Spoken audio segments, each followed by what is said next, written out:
최창선 목사님의 달리다굼 설교 그 핵심 내용을 한 5분 안에 빠르게 한번 짚어보려고 합니다. 네, 반갑습니다. 이게 마가복음 5장에 나오는 이야기죠. 딸이 거의 죽게 된 회당장 야이로 그 간절함과 예수님의 기적 이야기인데요. 살다 보면 정말 소중한 걸 잃거나 감당하기 힘든 그런 절망적인 순간들이 있잖아요. 그렇죠. 누구나 겪을 수 있는 일이죠. 이 설교가 바로 그럴 때 믿음과 기도, 그 어떤 역할을 하는지, 또 문제 해결의 진짜 열쇠는 어디 있는지 그걸 이야기합니다. 네, 이게 그냥 오래전 이야기가 아니고요. 오늘 우리가 부딪히는 여러 문제들 앞에서 우리가 어떤 태도를 가져야 할까 이걸 생각하게 만들어요. 특히 믿음, 그리고 기도. 이 행위가 어떻게 보면 인간의 한계를 넘어설 수 있는지 그 힘을 야이로의 경험을 통해 보여주는 거죠. 설교에서 먼저 다루는 게 인생의 고통인데요. 뭐 건강, 재물, 명예, 심지어 가족을 잃는 그런 아픔들 피하기 어렵다고 하잖아요. 네, 그렇죠. 근데 좀 흥미로운 건 이 고통을 그냥 나쁜 걸로만 안 보고 오히려 뭐랄까 세상적인 것들의 덧없음을 깨닫게 하고 더 영원한 가치로 눈을 돌리게 하는 그런 계기, 필터 이렇게 해석하더라고요. 고통의 어떤 긍정적 기능에 주목하는 거군요. 맞아요. 고통의 기능. 그렇다면 설교에서 말하는 문제 해결, 그 첫걸음은 뭔가요? 핵심은 이거예요. 모든 문제 해결의 시작은 예수님께 나아가는 데 있다. 예수님께 나아간다. 네, 설교에서 회당장 야이로를 예를 들잖아요. 그 당시 회당장이면 유대 사회에서 지위도 있고 체면도 중요한 사람이었을 텐데요. 그렇죠. 상당히 존경받는 위치였죠. 그런데 딸을 살리려고 사람들 앞에서 그냥 예수님 발 앞에 엎드려서 막 간절히 도움을 구했단 말이죠. 그만큼 절박했다는 거네요. 네, 그 절박함이 어떤 사회적인 위신 같은 것도 다 뛰어넘게 만든 거죠.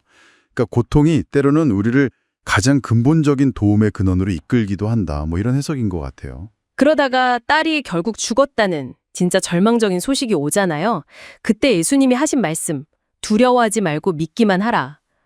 이게 참 인상 깊어요. 맞아요. 다 끝났다고 생각될 때인데도요. 모든 게 끝난 것 같은데 거기서 믿음을 요구하시는 거죠. 설교는 이때 또 예레미야 33장 3절 너는 내게 부르짖으라 이걸 인용하면서 기도하라고 해요. 그 유명한 구절이군요. 네, 보통 인간의 힘으로 안 될 것 같은 상황에서 하나님의 도움을 구할 때 많이 언급되죠.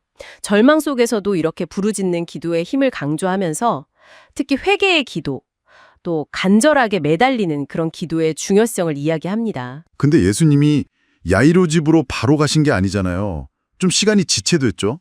맞아요. 가시는 길에 그 12년 동안 혈루증 앓던 여인, 그분을 고치시느라 시간이 좀 걸렸죠. 네.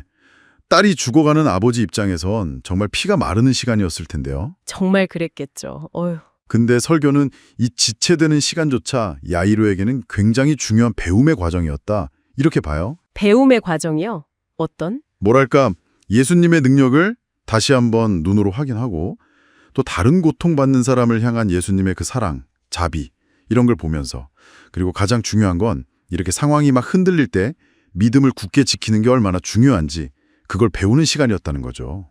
기다림 속에서도 의미가 있었다는 거네요. 네, 결국 예수님이 야이로 집에 도착하시잖아요.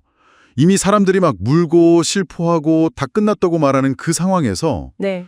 분위기가 완전히 절망적이었겠죠. 그렇죠. 근데 거기서 소녀 손을 잡고 달리다굼, 소녀야 일어나라 이렇게 말씀하시니까 죽었던 아이가 살아남은 거죠, 정말. 네, 즉시 일어나서 걸었다고 하잖아요. 주변 사람들을 다 비웃고 끝났다고 했는데 바로 그 믿음을 통해서 인간의 상식이나 한계를 그냥 뛰어넘는 일이 벌어진 겁니다. 와. 그래서 설교는 사람들이 하는 말, 아이고 죽었다, 이제 소용없다 이런 말하고 예수님의 말씀, 두려워 말고 믿기만 해라. 이걸 딱 대조시키면서 우리가 누구 말을 들을 거냐 이걸 묻는 거죠. 누구의 말을 듣고 따를 것인가 중요하네요. 그러면서 로마서 8장 28절 하나님을 사랑하는 자 모든 것이 합력하여 선을 이루느니라 이 말씀을 이용해요. 모든 것이 합력하여 선을 이룬다. 네, 지금 당장은 이해하기 어렵고 힘든 상황이라도 궁극적으로는 모든 게 합쳐져서 하나님의 선한 뜻, 좋은 결과를 만들어 갈 거다. 이걸 신뢰하라는 거죠. 네, 그 믿음이 참 중요하겠네요. 바로 그 신앙의 태도를 보여주는 구절인 것 같습니다. 그럼 정리를 좀 해볼까요? 오늘 살펴본 설교는 결국 우리가 절망적인 상황에 딱 부딪혔을 때 야이로처럼 내 체면이나 상식 이런 걸 좀 내려놓고 절대적인 존재 앞에 겸손하게 나아가야 한다. 네, 겸손히 나아가는 것. 그리고 어려운 소식이 들리거나 상황이 좀 지체되는 것 같아도 끝까지 믿음을 지키고 기도하는 자세, 이게 중요하다는 거네요. 맞습니다. 이게 단순히 종교적인 메시지만은 아닌 것 같아요. 우리 삶의 위기를 어떻게 바라보고 대처해야 하는가? 이런 좀 보편적인 질문을 던지는 거죠. 그러네요. 주변 사람들이 뭐라고 하든 눈앞에 보이는 상황이 어떻든 간에 그 너머에 보이지 않는 가능성을 믿고 행동할 때 과연 어떤 변화가 일어날 수 있을까? 마지막으로 여러분께 이런 질문 한번 던져보고 싶어요. 만약 지금 겪고 있는 어려움이나 뭔가 좀 지체된다 싶은 그런 상황들을요, 그냥 문제로만 두지 않고요. 오히려 이게 내 믿음을 단련시키고 어쩌면 전혀 예상치 못한 방식으로 더 좋은 결과를 만들어갈 기회일 수 있다. 이렇게 여긴다면 삶을 대하는 태도가 어떻게 달라질 수 있을까요? 한 번쯤 생각해 보시면 좋겠습니다.